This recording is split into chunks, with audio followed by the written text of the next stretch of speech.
बहरहाल देखिए बड़ा मामला है, लेकिन इसके साथ ही आपको एक और बड़ी जानकारी मेरठ से दे दें। अलाया अपार्टमेंट की बिल्डिंग गिरने का ये पूरा मामला आपको बता दें। सपा विधायक शाहिद मंजूर का बेटा नवाजिश गिरफ्तार हो गया है।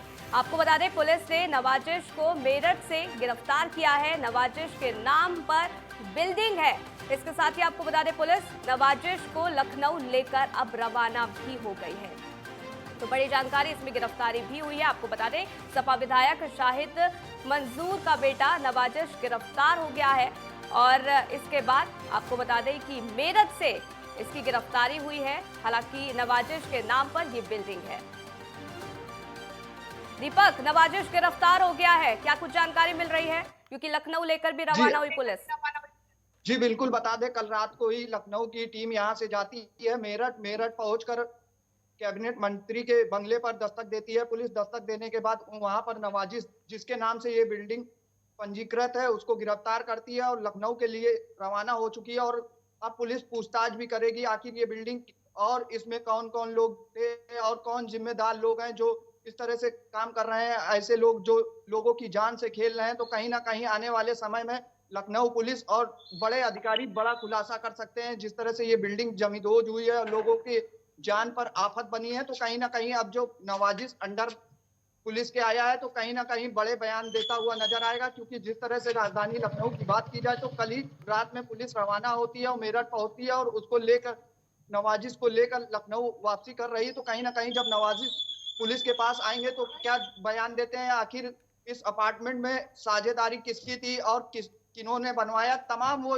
चर्चे होंगे, तमाम उन मुद्दों पर बात होती दिखाई देगी। बिल्कुल, और अब कहीं ना कहीं सियासत रूप भी लेता ही नजर आएगा, क्योंकि सपा विधायक शाहिद मंजूर का बेटा है जिसकी गिरफ्तारी हुई है।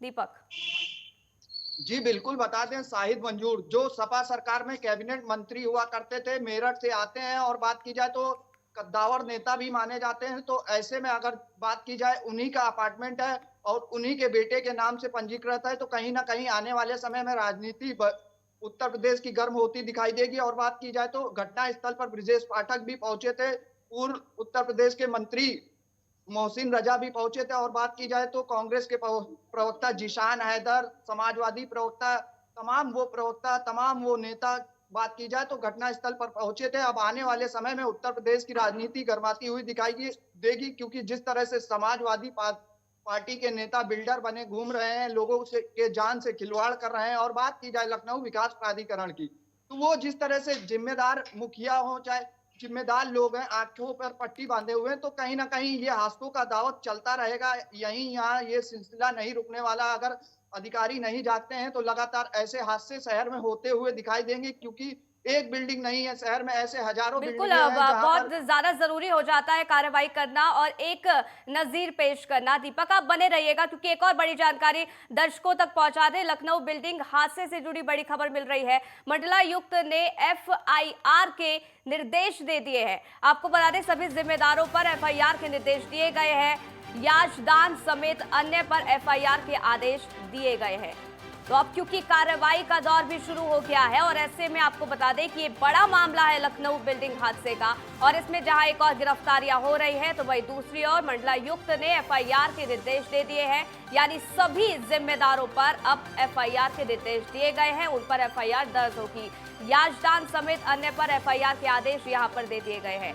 तो अब क्योंकि कार्रवाई का दौर भी शुरू हो गया है। दीपक, हमारे संवाददाता हमारे साथ एक बार फिर से जुड़ गए, जानकारी उसे लेते हैं। दीपक, यहाँ पर अब देखिए कार्रवाई का दौर भी शुरू हो गया है, एक और गिरफ्तारी हुई है, तो वहीं दूसरी ओर अब एफआईआर के निर्देश भी दे दिए गए हैं। यानी कि सभी जिम्मेदारों को अब एफआईआर के निर्देश दिए गए हैं उन पर। बिल्कुल, बता दें जिस तरह से ये बिल्डिंग जमींदोज हुई है, तो इसको लेकर कहीं ना कहीं शासन प्रशासन अब कड़ी कार्रवाई करते हुए नजर आ रहा है। और इसी कवायद में लेकर लखनऊ के मंडला आयुक्त रोशन जैकब ने एफआईआर दर्ज कराने का भी निर्देश दिया है, जिसकी ये बिल्डिंग है और जो साझेदारी बिल्डिंग में साझेदारी है, और वो तमाम जो जिम्मेदार लोग कुर्सी पर बैठे हैं या तमाम वो लोग जो बिल्डिंग में हस्तक्षेप रखते हैं या बिल्डिंग की जिम्मेदारी लेते हैं, तो कहीं ना कहीं उन पर एफआईआर होगी, कड़ाई से पूछताछ होगी। अब आगे आने वाला वक्त ही बताएगा किस तरह से इन लोग से बात की जाएगी और क्या होगा, क्या प्रावधान रखा जाएगा, किस तरह से बिल्डिंग को तैयार किया गया था, कौन कौन लोग शामिल थे और कहां से क्या जुटाया गया था। तमाम वो मुद्दे और तमाम चीजों पर गहन जांच होगी और बात की जाएगी। बिल्कुल, और जांच होनी बहुत ज्यादा जरूरी है। ऐसे में दीपक, क्योंकि अभी एफआईआर दर्ज करना बहुत ज्यादा जरूरी है और जितने भी जिम्मेदार लोग हैं उन पर भी ये एफआईआर दर्ज होगी। और ऐसे में आपको बता दें कि फिलहाल ये देखिए जो पूरा मामला है वो है गंभीर है, क्योंकि इसमें जान भी चली जा सकती थी। हालांकि अभी फिलहाल रेस्क्यू किया जा रहा है। अगर उस रेस्क्यू की बात की जाए तो अभी तक की अपडेट क्या कुछ निकलकर सामने आ रही है? क्योंकि 14 लोगों का तो रेस्क्यू किया जा चुका है, लेकिन बताया जा रहा है कि अभी 2 से 3 लोग उसमें फंसे होने की जो उनको सूचना है वो मिल रही है।